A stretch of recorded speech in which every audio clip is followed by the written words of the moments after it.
1900년에는 북반구에 사는 기독교인이 전체 기독교인의 82%를 차지했지만 2020년 이후에는 남반구 기독교인이 전체의 67%를 차지하고 북반구 기독교인은 33%로 크게 줄어들었다. 탈식민지, 탈근대, 탈서구 시대를 거쳐 세계 기독교 시대로 옮겨가면서 선교가 근본적으로 변화하고 있다는 진단이 나오는 가운데 한국교회는 어떤 선교 전략을 세워야 할까? 선교사들을 이제는 환영하는 분위기가 아니라 거의 세계화에서 지역화의 경향으로 강하게 움직여가고 있는 이런 상황이기 때문에 선교사들도 어떻게 여기에 대처를 해 나가야 될 것인지, 어떻게 전도를 해야 될 것인지. 코로나 팬데믹 이후 근본적인 선교의 방향과 방식을 전면적으로 재고하고 새로운 선교 방식을 모색해야 한다는 목소리가 높아지는 가운데 오늘 한국교회를 논하다에서는 세계 선교 환경의 변화와 한국교회 선교 전략에 대해 논해본다.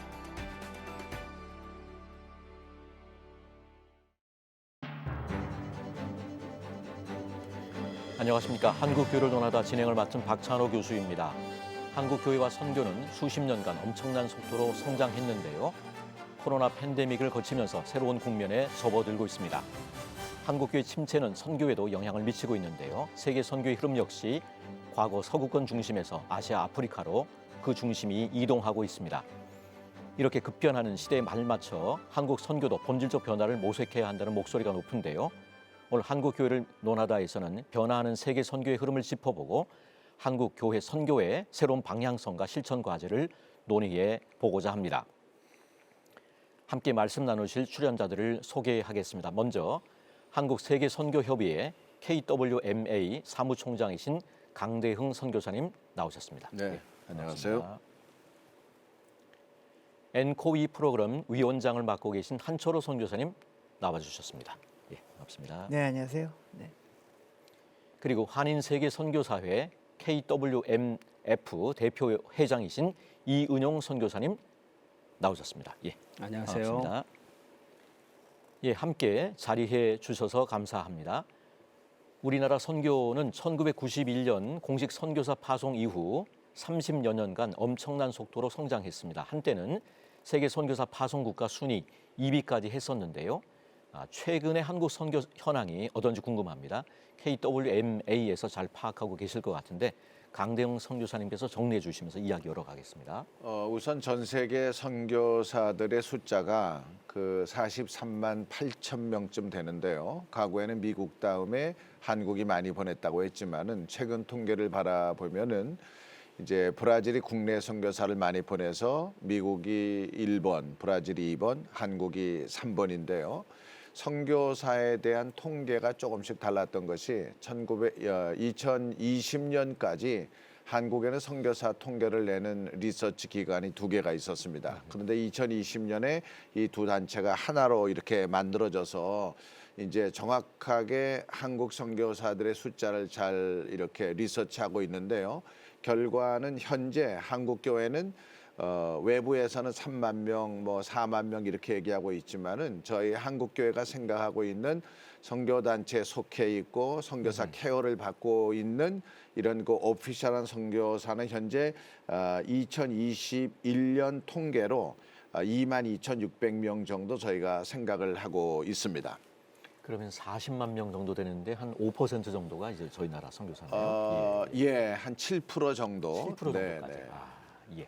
예, 세계 선교 역시 급변하고 있다고 들었습니다. 선교지와 선교사를 파송하는 국가의 지도가 완전히 뒤바뀌고 있다고 하는데 한철호 선교사님께서 세계 선교 현황에 대해서 한번 나눠주시면 좋을 것 네, 같습니다. 아까 여러분들 방송 시작할 때 화면에서 보셨던 것처럼 이제까지 세계 기독교는 서구가 중심이었고 그래서 선교도 서구가 했죠. 근데 이제 점점 그 서구가 선교를 잘해서 비서구, 소위 말해서 아시아, 아프리카, 남미 지역 안에 교회들이 많아지기 시작했고 그런데 그 교회들이 이제 선교하는 교회로 바뀌기 시작했습니다. 피선교지였던 국가들이 이제 선교 국가가 그래서 되는 거군요. 한 10년 전, 20년만 했던 거기가 선교지였는데 이제 선교하는 국가로 바뀌게 됐습니다. 여전히 선교지가 있지만 전체적으로 그렇게 됐습니다. 그 말이 의미하는 바는 이제까지 서구 방식으로 했던 선교 방식이 다 달라져야 된다는 말을 의미하는 거죠.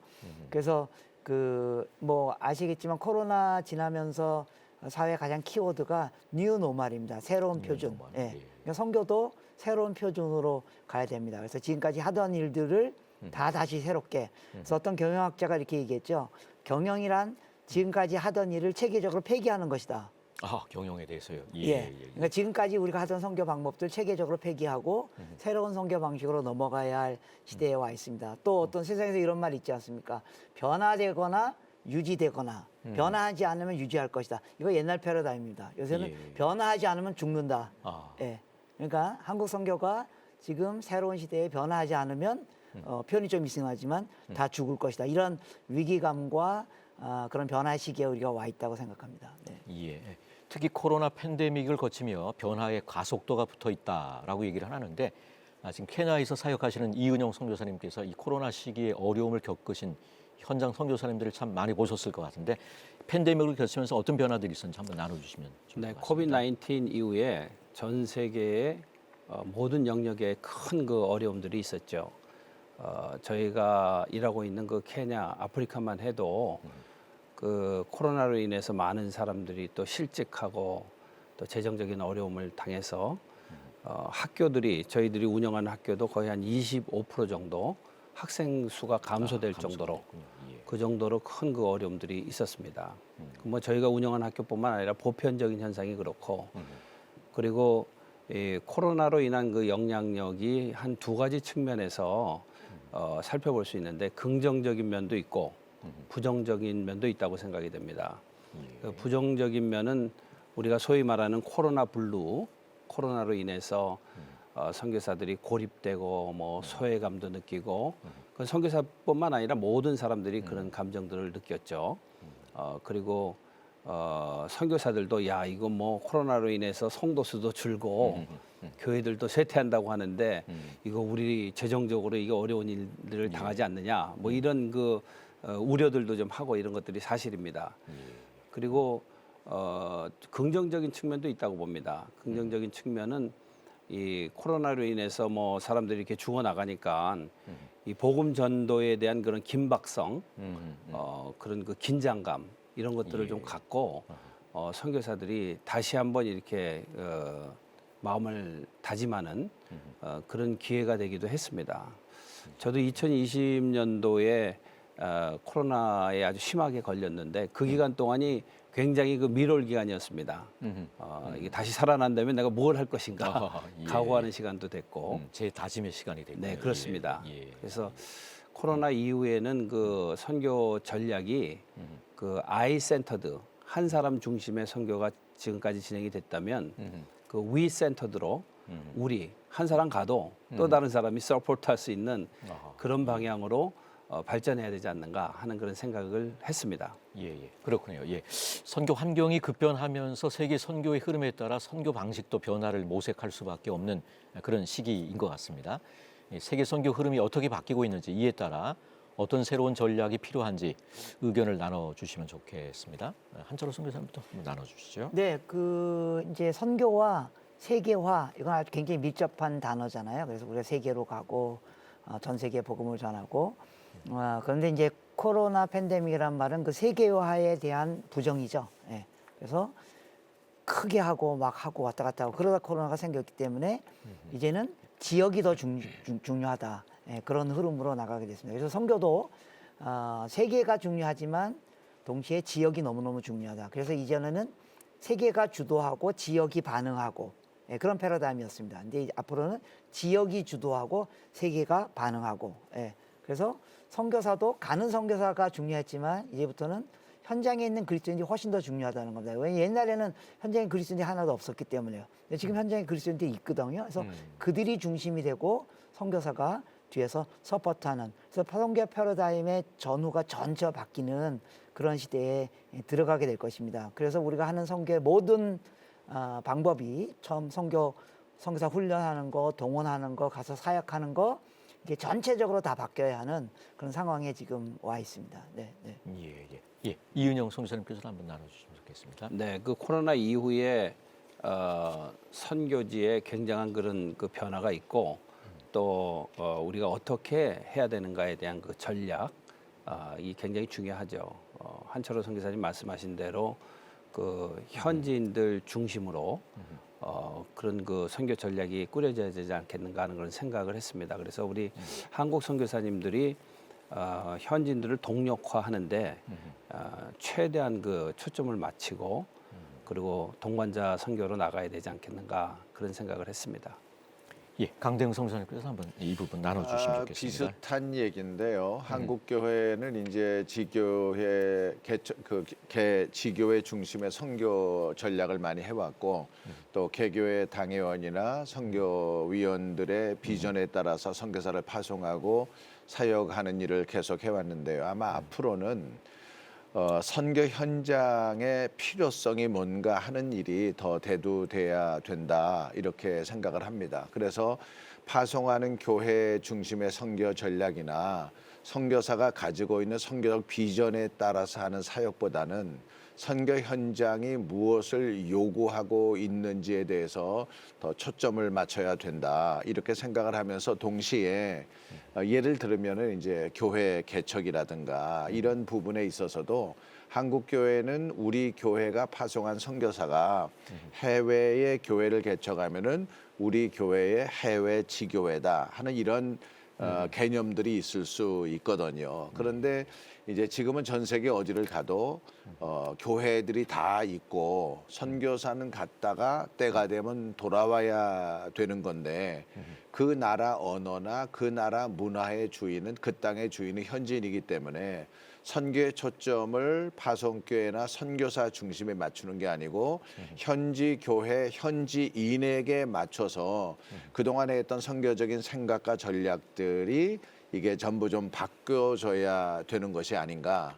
예를 들어서 선교사를 파송을 해서 그분이 어느 지역에 배치가 되느냐 하는 문제도 선교사가 원해서 가는 지역이 아니라 선교 현장이 필요로 하는 지역에 선교사들이 가고 또 선교사가 가서 해야 되는 일은 교회 개척을 하는 일이 아니라 복음을 심고 예수 믿는 사람을 양육시키고 그들이 교회를 개혁하고 확장할 수 있도록 나가도록 하는 것이 이것이 더 선교사의 역할이 맞는 것이다. 이렇게 앞으로 선교적인 흐름이 바뀌어져야 된다 생각합니다. 예. 오늘 한국교회를 논하다에서는 세계 선교 흐름의 변화를 짚어보고 새로운 전략의 필요성에 대해서 이야기를 나누고 있는데 말씀을 쭉 듣다 보니까 전면적인 변화, 새로운 선교 전략이 절실하다는 그런 생각이 드는데요. 이런 주제를 심도 있게 논의하는 자리가 다음 달에 마련된다고 들었습니다. 제8차 세계 선교 전략 회의 엔코위가 바로 그것인데요. 강대웅 선교사님께서 이 엔코위가 어떤 취지 행사인지 또 한국 교회 선교에 어떤 영향을 끼치는 자리인지 설명을 좀 해주시면 좋을 것 같습니다. 엔코위는 일단은 선교 대회는 아니고요. 전략 회의이기 때문에 이제 전문가들이 참석해서 한국교회 선교의 흐름과 방향에 대해서 이제 심도 있게 논의하는 거거든요. 그 시작은 1974년 로잔 대회에서부터 시작이 됐습니다. 그래서 이제 그때부터 나온 게 뭐냐면은 어떻게 하면은 우리 시대에 남아있는 미전도 종족들에게 복음을 전할 것인가 하는 주제를 가지고 나왔는데요. 한국교회는 1991년에 1차 모임을 가지면서 매 4년마다 이 엔코회를 가졌습니다. 세계 선교 전략 회의인데요. 국가 차원의.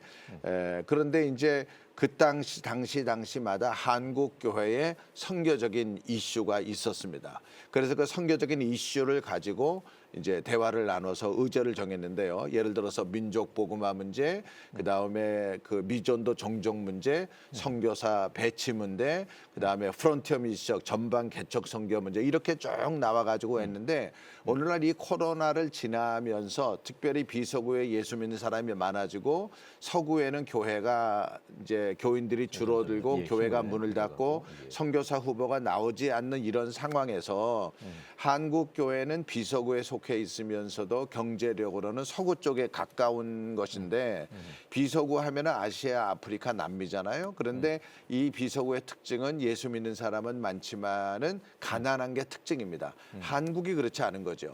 그래서 이 한국 교회가 앞으로의 지나간 그 70년 동안 해방 이후에 선교사를 보낸 게 1955년인데요. 그때부터 시작해서 지금까지 한국교회가 한 선교를 우리가 다시 한번 되돌아보고 그리고 난 다음에 앞으로 뉴 노멀 시대에 세계 지도가 선교적인 지도가 지금 바뀌어지는 이 시대에 한국교회가 어떻게 선교적인 스탠스를 가져야 될 것인가 그리고 어떤 선교적인 흐름을 만들어가고 타야 될 것인가 하는 것을 논의하는 자리가 이번 엔코이가 되겠습니다. 선교대회가 아니라 선교 전략 회의. 그렇습니다. 예. 한철호 선교사님께서는 이 엔코이 8차 세계 선교 전략 회의 여기 프로그램 위원장을 맡으셨는데요. 앞으로의 선교의 방향성을 정하는 중요한 자리이니만큼 열심히 준비하셨을 것 같은데 어떤 내용이 논의가 될 것인지 한번 나눠주시면 좋겠습니다. 네, 그래서 앞에서 계속 말씀드린 그런 전반적인 변화에서 우리가 다시 어떻게 다시 시작할 것인가. 그래서 우리가 지금 하던 일을 뭐 어떻게 더 잘하고 뭐 세계 선교를 더 주도하고 이런 얘기를 하려고 하는 게 아니라 주어가 영어로 리띵킹입니다. 다시 생각하는 겁니다. 그래서 한국 선교 전체를 처음부터 다시 생각하는. 왜냐하면 첫 번째 우리가 선교할 선교 현장이 다 바뀌었기 때문에요. 또 선교사를 보면 한국교회도 지금 어마어마하게 변화되고 있고 아시다시피 한국교회가 정체돼 있고 그런데 한국교회가 부흥해야지만 선교도 잘 되는데 그렇지 않은 상황에서 과연 선교를 어떻게 할 것인가.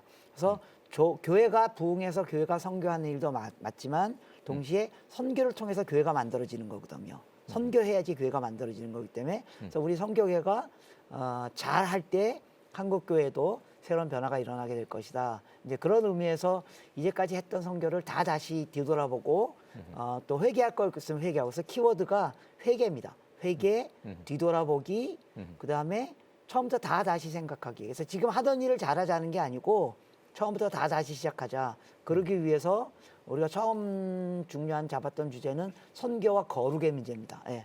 과연 우리가 선교를 정말 거룩의 관점에서 하고 있는가. 그런 주제도 논의하고요. 두 번째 주제는 계속 말씀드린 것처럼 세계교회가 이렇게 바뀌고 있는데 여기서 말하는 세계교회는 세계의 교회들을 말하는 게 아니라 여러 번 언급된 것처럼 세계교회의 지형이 서구 중심에서 비서구 중심으로 바뀌고 있다는 겁니다.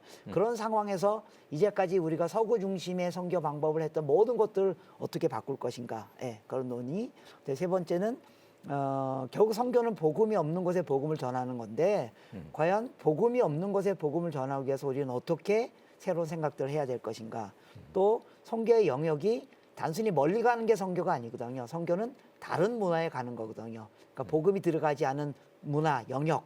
그게 어디가 될 수 있냐면 멀리 해외일 수도 있지만 지금 한국에 250만 명의 외국 유학생들 근로자들 와 있거든요.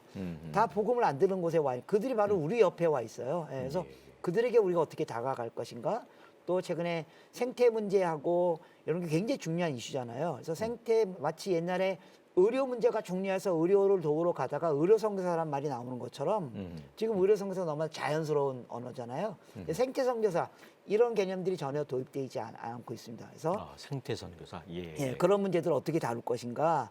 또 그다음에 우리는 그러면 어떤 구체적인 전략을 논의할 것인가. 그래서 이제 여러 트랙들이 10개 이상의 트랙이 모입니다. 그래서 여러분들이 생각할 수 있는 여러 가지 트랙들, 뭐 청년 선교동은 어떻게 할 것인가, 현지 교회 개척은 어떻게 할 것인가, 또 여성 선교사들의 문제는 어떻게 도울 것인가, 또 자발적인 선교 운동이 일어나게 어떻게 할 것인가, 또 텐트 메이커 선교는 어떻게 할 것인가, 또 국내 와 있는 다문화 사회가 어떻게 할 것인가. 그런 여러 트랙들이 있는데 이 트랙들이 이전에 하던 일을 더 잘하자가 아니라 새로운 방식으로 어떻게 일할 것인가. 리팅킹이네요. 그래서 새로운 것들을 하려면 새로운 것들을 배우려면 새로운 러닝을 하려면 먼저 언러닝을 해야 됩니다. 새로운 걸 배우려면 이제까지 있던 걸 내려놓아야 되거든요. 그래서 언러닝이 훨씬 더 중요합니다. 그래서 지금까지 하던 선교 방식들을 우리가 어떻게 내려놔야지만 새로운 것도 배울 수 있거든요. 그래서 이런 아주 실제적인 고민들을 해야 되는데 이게 우리 지혜가 많지 않지 않습니까? 그래서 하나님이 도우셔야 됩니다. 그래서 이번 또 오늘의 주제가 선지자적 음성을 듣는 겁니다. 선지자적 음성을. 그래서 성경 우리가 열심히 깊이 들여다보고 하나님께서 우리에게 뭐라고 말씀하시는가. 그래서 회개하고 기도하고 성경 가운데 나타난 하나님의 의도들을 우리가 발견하고 그러므로 말미암아 새로운 선교 방향들을 만들어가는 이런 것들을 고민하고 있습니다. 10개 트랙의 주제들을 쭉 들어보니까 세계 선교에 있어서 어느 것 하나 뺄 수 없는 핵심 과제들인 것 같습니다. 특히 디아스포라, 인구 유동 현상은 지구촌 시대 핵심 현상일 텐데 이 디아스포라를 통한 선교 이 부분에 대해서 이은영 선교사 함께 나눠주시면 좋을 것 같습니다. 네, 디아스포라 선교가 굉장히 중요하죠. 디아스포라가 2022년 통계로 우리 대한민국 디아스포라들이 732만 명을 넘어섰는데 732만 명이요. 네, 어마어마한 숫자죠. 어마어마하네요. 예. 근데 이 디아스포라들이 굉장히 그 중요한 그런 자원들입니다. 정치적으로, 경제적으로, 사회적으로 모든 영역에 있어서 우리 한국 디아스포라들이 전 세계에서 굉장히 그 중요한 그 역할들을 많이 감당하고 있는데 선교적인 측면에 있어서도 이 디아스포라를 동력화하는 일이 너무 중요한 일이다. 그런 그 생각을 해볼 수 있습니다. 그 어떻게 보면은 디아스포라 중에 상당수가 잘 사는 나라에 가서 좀 생존하는데 굉장히 많은 비중을 뒀는데 어떻게 우리가 이 사람들을 생존의 차원이 아니고 생명구원의 차원에서 좋은 그런 하나님의 나라의 일꾼들로 동력할 것인가? 그거는 굉장히 중요하다고 봅니다. 특별히 우리 한국의 디아스포라들 보면은 중국이나 중동 지역은 줄어드는 추세고 북미주, 유럽 이쪽은 굉장히 또 늘어드는 추세입니다. 그러니까 아프리카나 중남미 이런 데들은 굉장히 보합세고 그냥 정체된 그런 상태고 그래서 이 제1세계에 가서 살고 있는 디아스포라들을 정말 선교하는 그런 귀한 동력으로 옛날에는 선교를 했던 나라들이 지금 이렇게 굉장히 어려운 가운데 있는데 거기 그렇죠. 우리나라 디아스포라가 있군요. 예. 그렇게 이제 그 사람들을 트레이닝하고 도전하고 하는 일들이 굉장히 중요하다고 보고요. 지난주에 제가 유럽 쪽에 한 2주 정도 4월 들어서 가서 이제 디아스포라 교회들을 좀 살펴봤는데 실질적으로 디아스포라 교회들이 굉장히 중요한 일들을 감당하는 걸 발견했습니다. 그 이태리 그 밀라노에 있는 한인 교회는 이태리 사람들이 한 30가정이 디아스포라 처치에 참석하는 거예요. 예. 그 굉장히 고무적인 일이고 또 프랑스 파리에서는 그 파리 선한장로교회의 그 교회가 서부하고 북부 아프리카 거긴 다 불어권이거든요.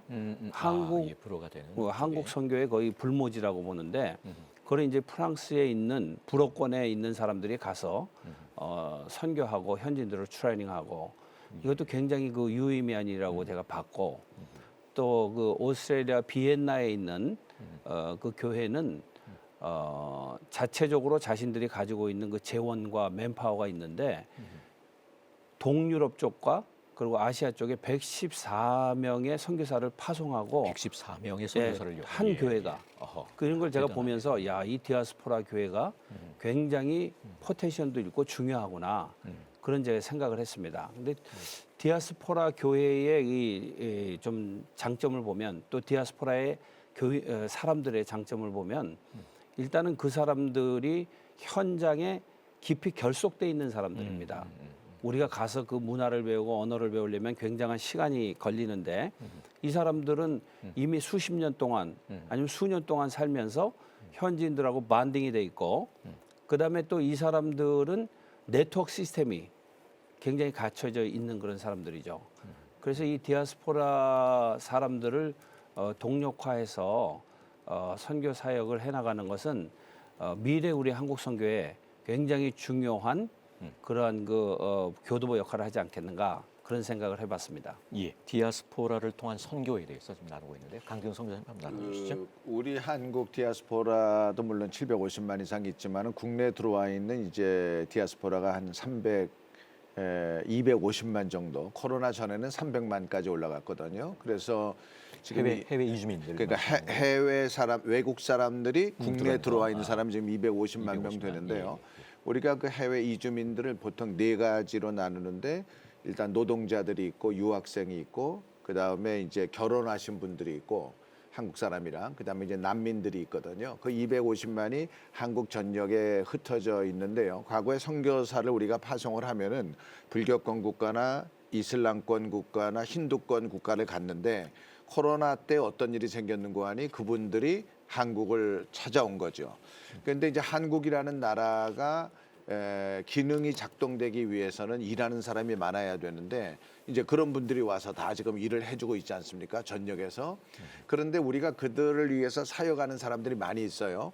코로나 때 한국의 선교사들이 2,700명 이상 들어왔는데 저희가 한 160개 단체에 조사를 해보니까 170명 정도가 들어와 가지고 이제 그 국내에 있는 이주민 사역으로 전환을 했어요.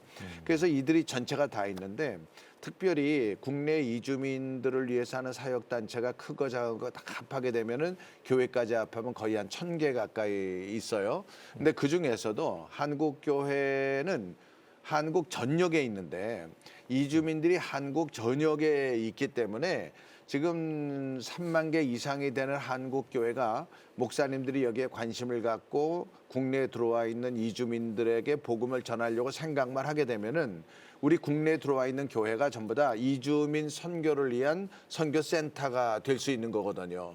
여기서 저는 지금 그 아까 우리 선교 한 목사님 말씀하셨지만 다른 문화권으로 찾아가는 거를 선교라고 하는 개념으로 놓고 봤을 때에 해외 나가는 것도 중요하시지만은 국내에 들어와 있는 이 이주민들 이분들은 상당히 고급 인력이고 또 한국어도 어느 정도 할 수 있는 사람들이기 때문에 한국 교회가 이런 쪽으로 관심을 갖게 된다고 하면은 엄청난 선교적인 열매가 있다 이렇게 생각합니다. 예. 또 다음 세대 선교 동원과 관련해서는 어떤 전략들이 논의될지 궁금한데요.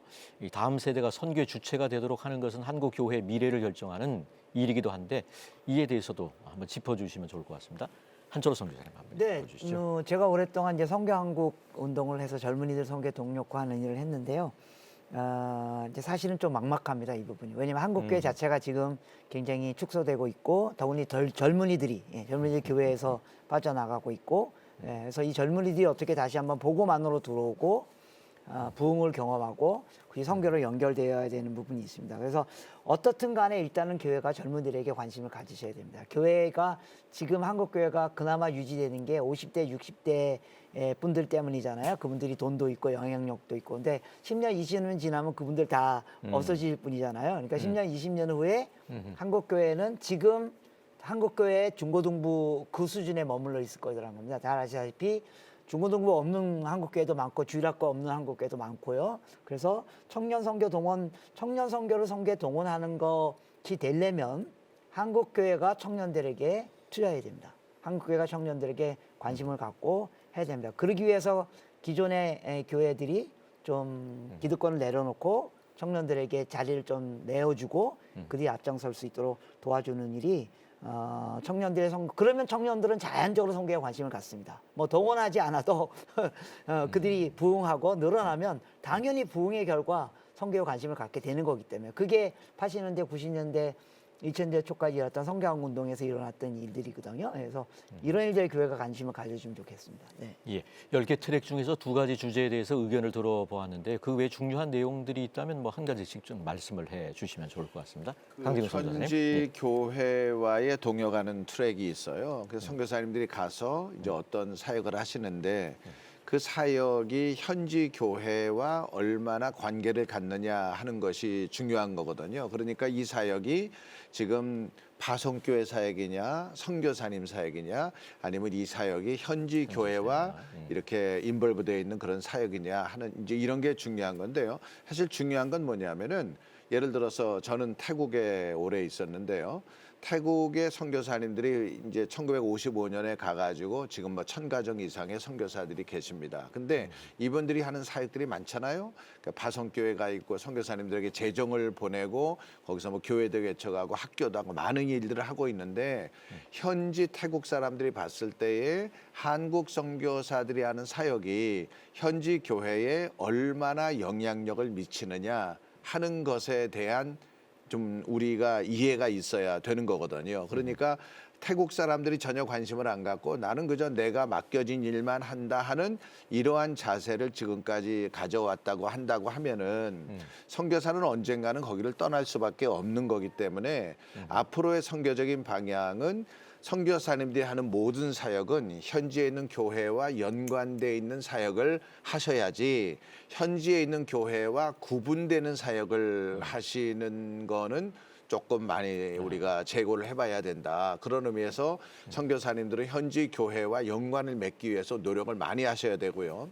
특별히 선교사님들이 현지 교회를 한다 하는 것으로 만족하면 안 되고 이 현지 교회가 현지에 있는 교단에 소속됐느냐 안 소속됐느냐 하는 일에 관심을 가지셔야 되고 또 선교사님 자신이 현지인 목사님이나 현지인 교회 리더를 아는 일에 만족하면 안 되고 선교사님들이 현지 교단에 회원권이 있느냐 없느냐에 관심을 더 가지셔야 하기 때문에 앞으로 한국 교회가 선교 현장에 선교사를 보내고 무슨 교회를 세우고 프로젝트를 한다고 했을 때 그 일을 통해서 혜택을 보는 사람, 그 일의 주인이 누군가 하는 게 파송교회나 헌금한 사람들의 거가 아니고 그게 바로 현지 교회와 직접적으로 어떤 관련이 있는지에 대해서 깊은 생각이 있어야 된다고 이렇게 생각합니다. 예.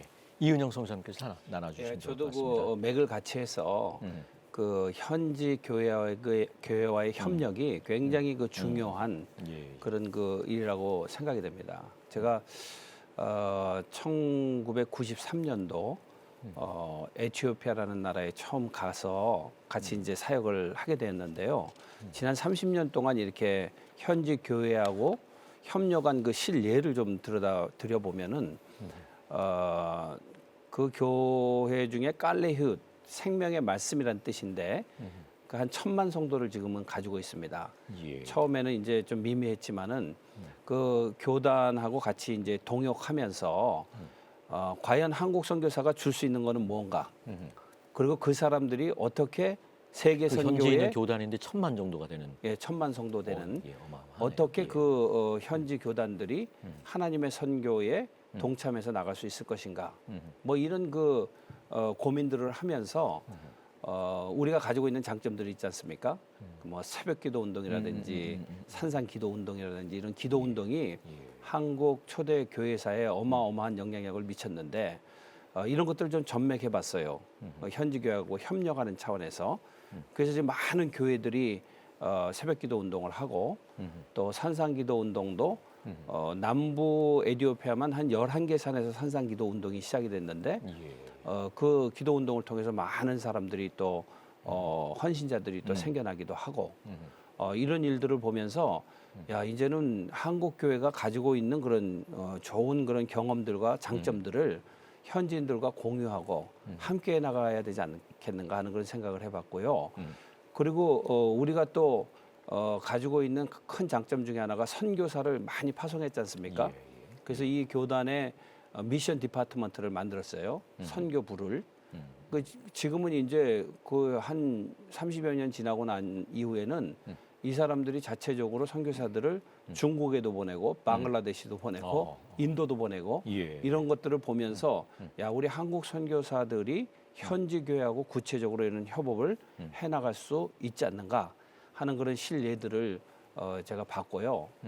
그리고 이제 구체적으로 이거를 좀 인스티튜트로 어떻게 보면 제도화해서 현지 선교사 훈련 그런 프로그램들, 훈련 학교들 이런 것들을 이제 만들기 위해서 지난 1월부터 저희들이 로드맵을 만들고 커리큘럼도 만들고 이런 일들을 지금 같이 하고 있습니다. 그래서 어떻게 보면은 이제는 현지 교회하고의 협력 그리고 한 몸 되어서 한국 선교가 어떻게 현지인들을 동력화해서 나갈 수 있을 것인가에 대한 좀 더 구체적인 그런 전략들이 많이 개발돼야 된다 하는 그런 생각을 했습니다.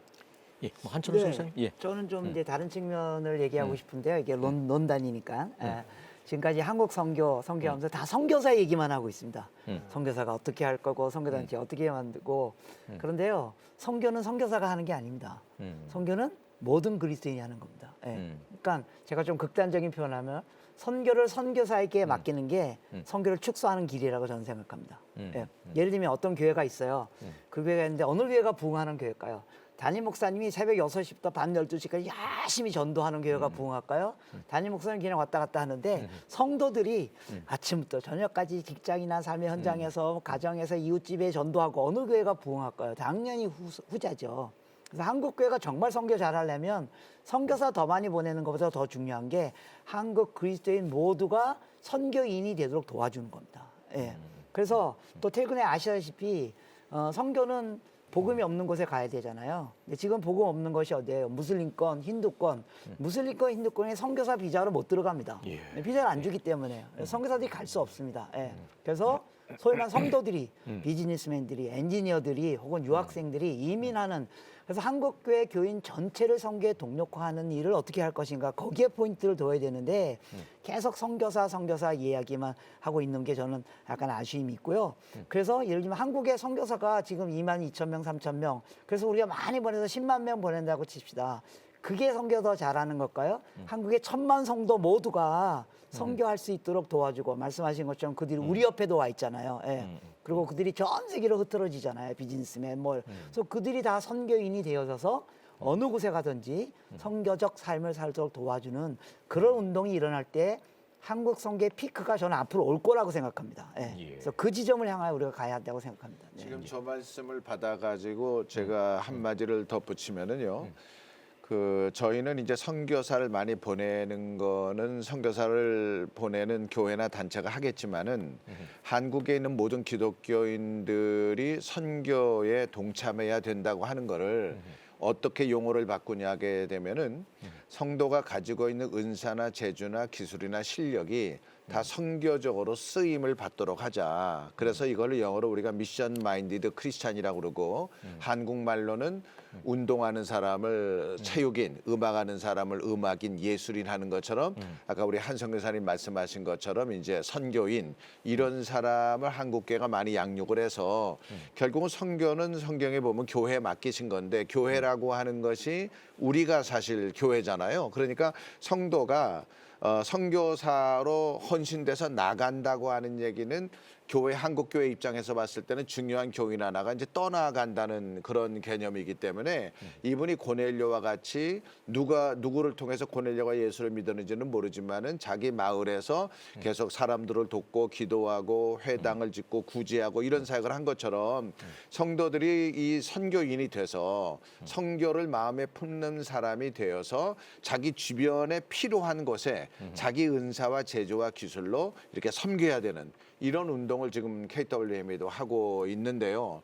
이번에 엔코이를 마치게 되면은 이런 일이 더욱더 한국교회 안에 구체적으로 되리라 이렇게 생각을 하고 저희가 그 일을 위해서 이제 교단별로 교수님들을 통해서 책도 만들었습니다. 그래서 이제 출판 직전의 단계에 와 있는데요. 결국은 크리스찬 발론티어 운동입니다. 그래서 크리스찬들이 가지고 있는 은사와 재주로 필요한 지역에 국내에 있는 타문화권 지역에 아니면은 해외에 필요한 지역에 가서 섬기고 봉사할 수 있는 이런 운동을 저희들이 지금 하고 있습니다.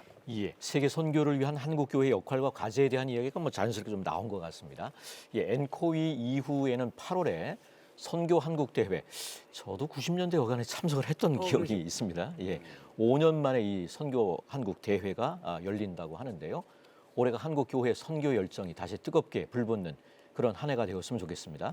엔코위에 대한 기대와 선교 비전 앞으로의 계획까지 마무리 말씀을 한번 나눠주시면 좋겠습니다. 한철호 선교사님부터 한번 나눠주시죠.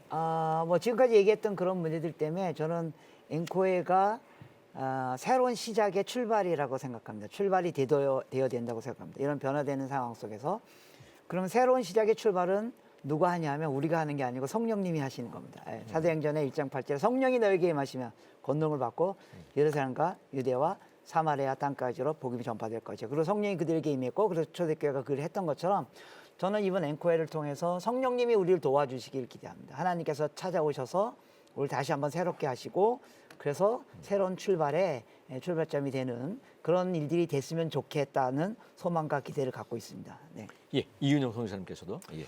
네, 이번에 그 앵코의 주제가 다시 그곳에서 이렇게 주제를 정하셨는데 예. 제가 이해하기로는 이번에 그 10개 출애굽에서 다루는 그 이슈들을 통해서 한국 선교를 좀 다시 한번 정립을 하고 그리고 그곳에서 우리가 사역하고 있는 그 선교 사역지에서 아니면 우리 국내에서 앵코에서 다룬 이런 그 중요한 이슈들을 좀 역동적으로 실현해 나갈 수 있는 그런 대회가 되면 좋겠다라는 그런 바람이 있습니다. 그래서 한국 그 교회 지도자들과 또 선교사들과 해외에서 오는 그 현지 그 지도자들과 또 젊은이들과 이렇게 전부 다 이제 콜라보로 이렇게 참석하게 되는데 이 안에 하나님의 성령의 강력한 역사가 있어서 이 대회를 통해서 한국 선교가 진일보하는 그런 귀한 일이 일어나게 되기를 바라고 있습니다.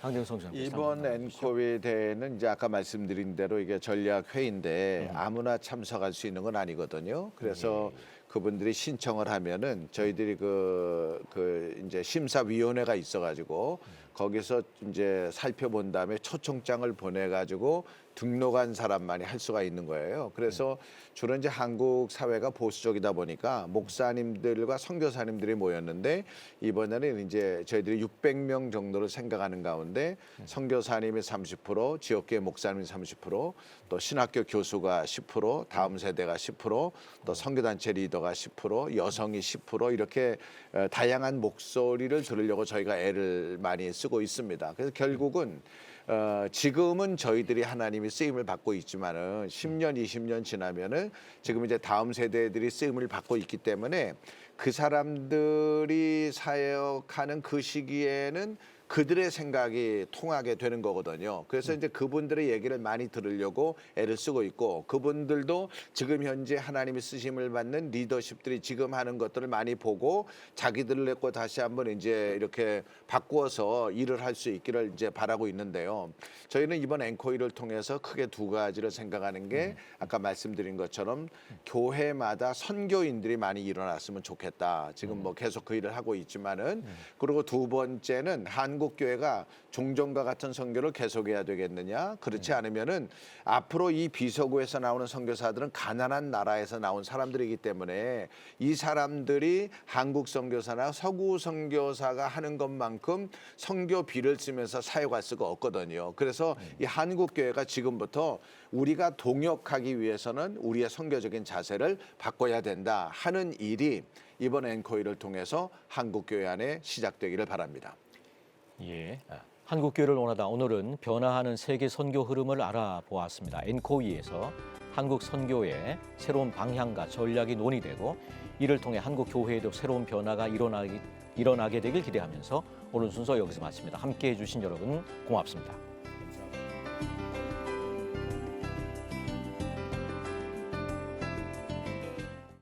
이 프로그램은 여러분의 미디어 선교 후원으로 제작되었습니다. 선교는 사명, 후원은 동역. 당신도 복음을 전할 수 있습니다.